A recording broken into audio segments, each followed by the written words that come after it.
Eu sou Mário Persona e essas são as respostas que eu dei aos que me perguntaram sobre a Bíblia. Eu recebo com frequência esta pergunta se os mortos estariam dormindo, e ela costuma vir acompanhada de versículos tirados do contexto, fora do contexto, completamente. E a dúvida das pessoas é recorrente porque elas aprenderam isso nos ensinos de uma mulher que, para começo de conversa, nunca deveria ter ensinado. Eu estou falando da falsa profetisa do Adventismo do sétimo dia, chamada Ellen White, e a Bíblia deixa muito claro que o ensino de doutrinas é vedado à mulher por ser ela mais suscetível aos ataques de Satanás e por ter sido Eva e não Adão que foi enganada pela serpente. A passagem é esta que proíbe a mulher de ensinar. A mulher aprenda em silêncio, com toda submissão, e não permito que a mulher ensine, nem exerça autoridade de homem. Esteja, porém, em silêncio, porque primeiro foi formado Adão, depois Eva, e Adão não foi iludido, mas a mulher, sendo enganada, caiu em transgressão. Todavia será preservada, através de sua missão de mãe, se ela permanecer em fé e amor e santificação com bom senso. 1 Timóteo 2, de 11 a 15. Outra tradução, a tradução de Darby, fala do marido e da mulher permanecerem em fé, amor, santificação. Em outros textos e vídeos eu falei de alguns dos erros que essa mulher ensinou, como a guarda do sábado, a lei de Moisés. Eu acredito que só não falei das várias vezes que ela e os seus sucessores marcaram a volta de Cristo e depois precisaram inventar uma desculpa qualquer por não ter acontecido tal evento. Outro erro gravíssimo ensinado por essa mulher é sua interpretação de Levítico, quando são dadas instruções de uma oferta envolvendo 2 bodes. Ali diz que também tomará ambos os bodes e os porá perante o Senhor à porta da tenda da congregação. E Arão lançará sorte sobre os 2 bodes, uma pelo Senhor e outra pelo bode emissário. Então Arão fará chegar o bode sobre o qual cair a sorte pelo Senhor, e o oferecerá para a expiação do pecado.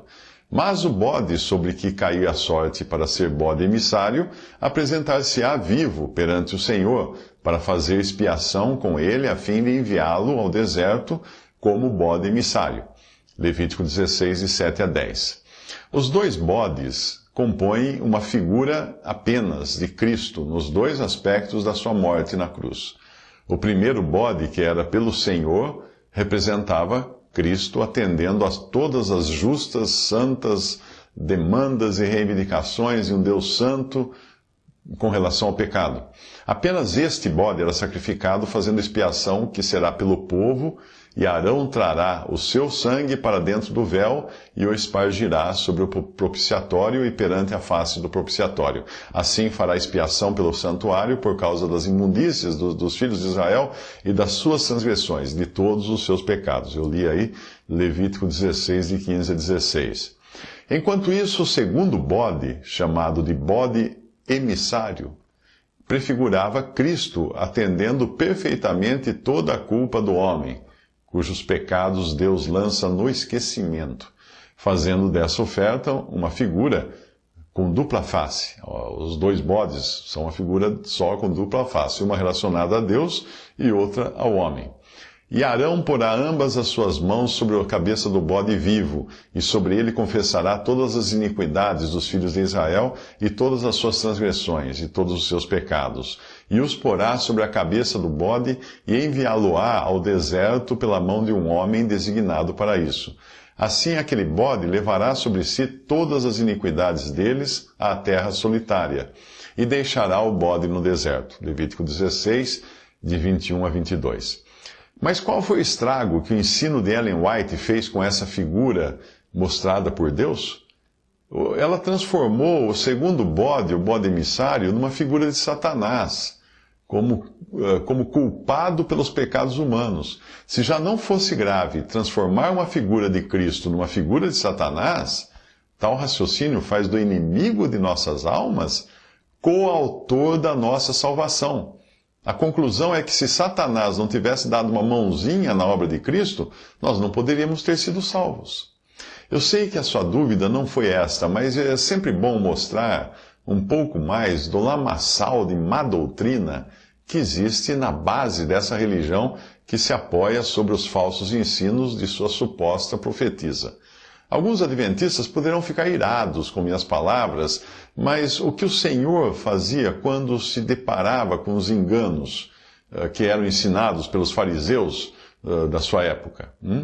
Não era passando a mão na cabeça dos hipócritas, não, que ele alertava os seus discípulos contra o fermento dos fariseus e dos saduceus, que era a sua doutrina. Mateus 16, de 11 a 12.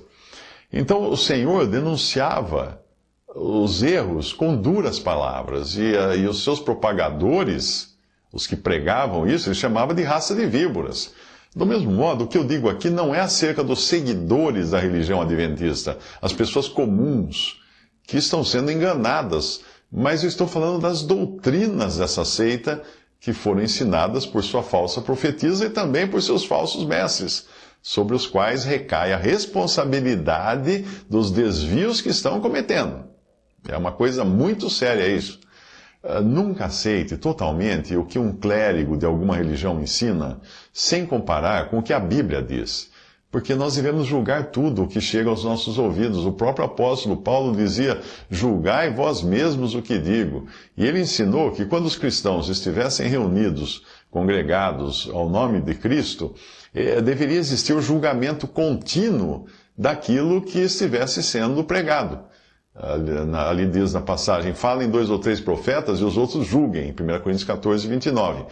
E quando alguém é um empregado de uma instituição religiosa, não precisa ser muito inteligente não para perceber que ele é obrigado a ensinar apenas aquilo que os seus empregadores determinarem. Ele não pode sair fora da linha. O resultado disso é que não existe liberdade para que o Espírito Santo use completamente alguns que dentre eles sejam verdadeiramente convertidos, pois não poderão ser vaso para a honra, santificado e idôneo para uso do Senhor e preparados para toda boa obra. 2 Timóteo 2,21. Só algumas obras poderão fazer. Os muros doutrinários da instituição e a reverência que é criada em torno da sua falsa profetisa barram qualquer tentativa de se crer em tudo o que a Bíblia diz e que venha a entrar em conflito com os dogmas da instituição que os pregadores têm que obedecer porque são empregados dela. O Senhor não usava de linguagem politicamente correta quando denunciava a classe clerical do seu tempo. Os clérigos do seu tempo, os falsos mestres que torciam as Escrituras, eram enganados e enganavam também as pessoas. Jesus os chamava de guias cegos, insensatos, coais o mosquito, engolis camelo, escribas, fariseus hipócritas, que limpam o exterior do copo e do prato, mas o interior está cheio de rapina e iniquidade. Ele falava assim: vós exteriormente pareceis justos aos homens, mas interiormente estáis cheios de hipocrisia, fingimento e de iniquidade. Serpente, raça de víboras, como escapareis da condenação do inferno? Tudo isso está em Mateus 23.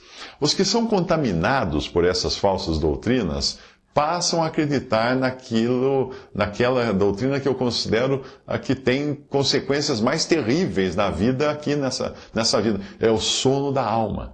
Esses poderão citar até o livro de Eclesiastes para justificar a ideia de que os mortos estariam num coma induzido, sem a possibilidade de pensar e se comunicar com o seu exterior. E uma passagem preferida por eles é a seguinte: porque os vivos sabem que hão de morrer, mas os mortos não sabem coisa nenhuma, nem tampouco terão eles recompensa, mas a sua memória fica entregue ao esquecimento. Eclesiastes 9:5. A questão é que a perspectiva de Eclesiastes é da terra, ou seja, nós olhamos para um cadáver e dizemos que parece que está dormindo. Tudo em Eclesiastes é das coisas que acontecem debaixo do sol. Não tem nada espiritual nesse livro. E debaixo do sol é uma expressão muitas vezes usada no livro de Eclesiastes. Ora, você nunca foi a um velório e escutou as pessoas comentarem: ai, parece que está dormindo. É evidente que elas falam do corpo, do morto no caixão, e as funerárias até capricham na maquiagem para criar a impressão de sono na morte. Mas se a morte fosse mesmo um sono, sem sonhos, como pensam alguns, então o rico da história conhecida como Rico e Lázaro precisaria fazer um tratamento para parar de falar enquanto dorme. Apesar de estar morto e o seu corpo sepultado, a sua alma no Hades conversou um bocado com Abraão, que para os judeus era uma figura representativa de Deus. Você mesmo pode conferir a história toda em Lucas 16, 22 a 31, onde o rico morto diz um monte. Ele diz coisas como: Pai Abraão, tem misericórdia de mim, manda Lázaro que molhe a água na água à ponta do seu dedo e me refresque a língua, porque estou atormentado nesta chama. Para qualquer um que não tenha sido reprovado em interpretação de texto, isso mostra claramente que os mortos não estão apenas conscientes e são capazes de comunicar, como eles também experimentam sofrimentos equivalentes aos que sofriam quando estavam nos seus corpos, como tribulação de consciência, sede, dores e queimaduras. Assim como o amputado pode sentir os seus membros que já não existem, sentir dor às vezes, desviar de móveis até, um morto continua com as suas sensações, ecoando na sua alma. Então o rico estava muito, muito consciente ali.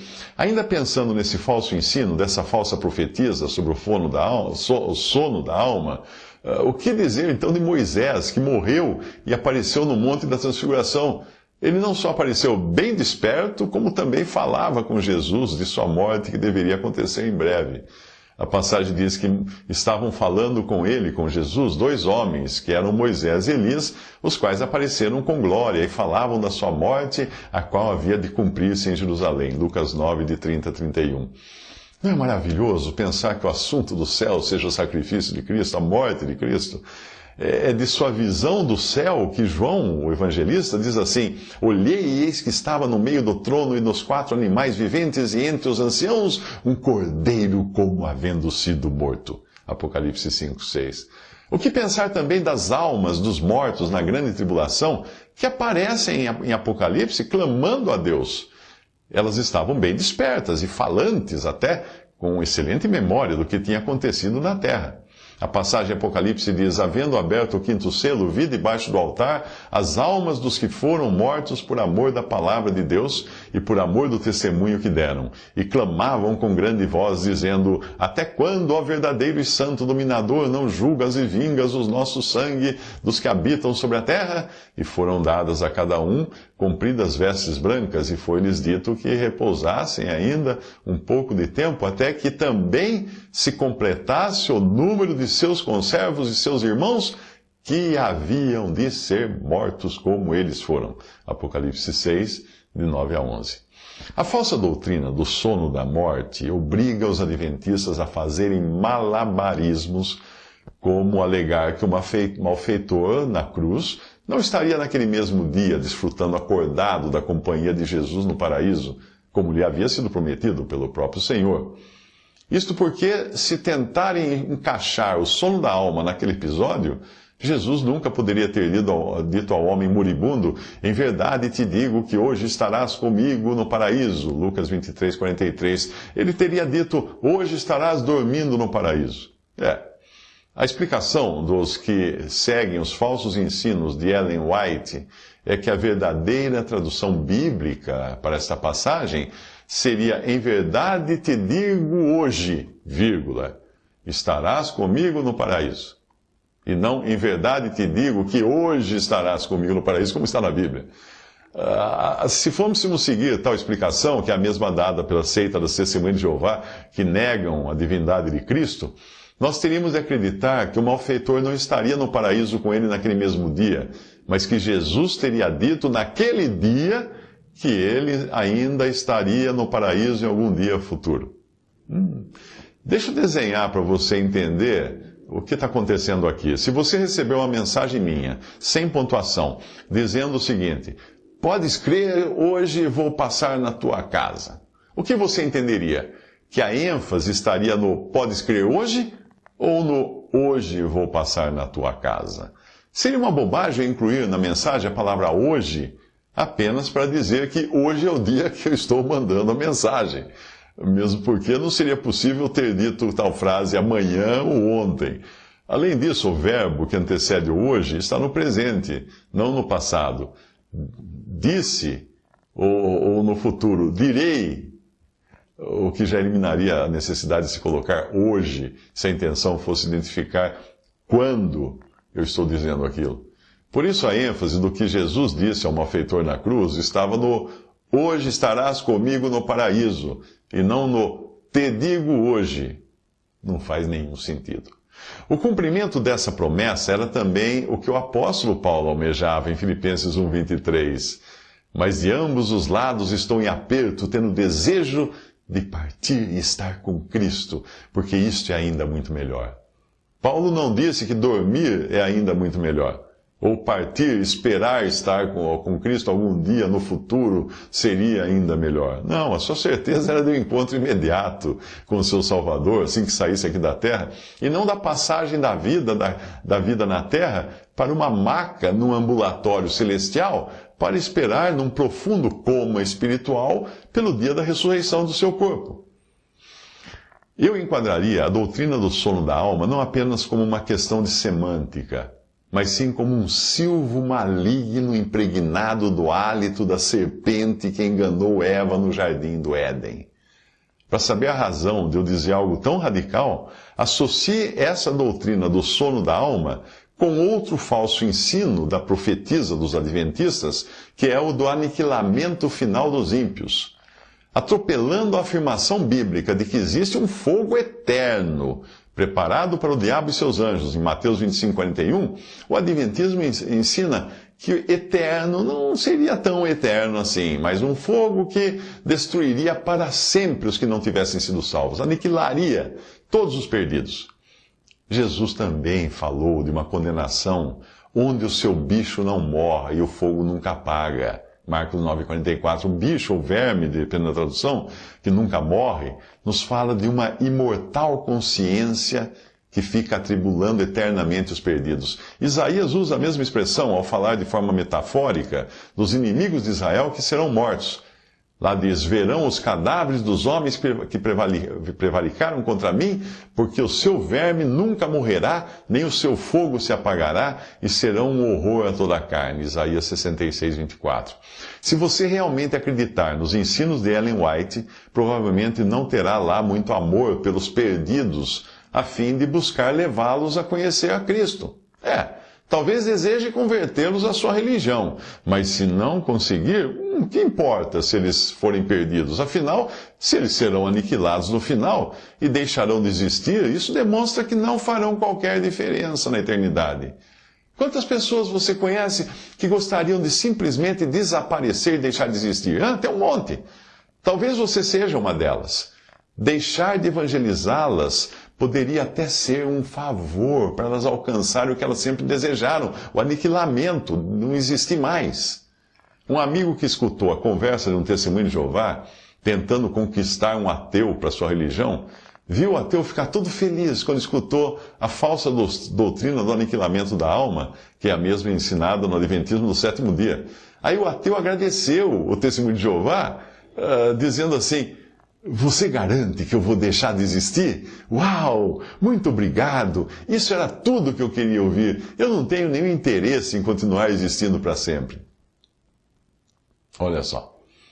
Acompanhe o meu raciocínio para ver onde leva a malignidade da doutrina dessa falsa profetisa que ensinou o aniquilamento dos perdidos. Imagine alguém que não encontra qualquer graça nesta vida, ou até mesmo esteja sofrendo horrivelmente enfermo de uma doença incurável, uma doença com muitas dores. Alguém assim, ao escutar a mentira satânica de que pode deixar de existir no final, poderia optar pelo suicídio ou pela eutanásia. Essa pessoa iria considerar um final de existência digno, morrer para mergulhar num sono profundo, sem sonhos e sem sofrimentos. E quanto a um castigo no juízo final, ela acreditaria que seria algo rápido, já que a sua alma seria logo aniquilada de uma vez para sempre. Uma perspectiva assim da morte seria remédio para muitos sofrimentos desta vida na cabeça de alguns que escutam uma doutrina dessa. Eu nem preciso repetir que quem sussurrou essas mentiras aos ouvidos daquela falsa profetisa foi o diabo, a antiga serpente Satanás. Ele é quem busca a morte daqueles que Deus criou. Sim, Jesus disse, vós tendes por pai ao diabo, e quereis satisfazer os desejos de vosso pai. Ele foi homicida desde o princípio e não se firmou na verdade, porque não há verdade nele. Quando ele profere mentira, fala do que ele é próprio porque é mentiroso e pai da mentira. João 8,44. Portanto, fuja desses falsos ensinos. Compare tudo com a Bíblia. Não acredite no que eu estou dizendo. Busque na Bíblia. Veja se é assim que está lá também. Não acredite também nos que têm um cargo eclesiástico, porque são empregados da religião. Eles têm que ensinar isso daí.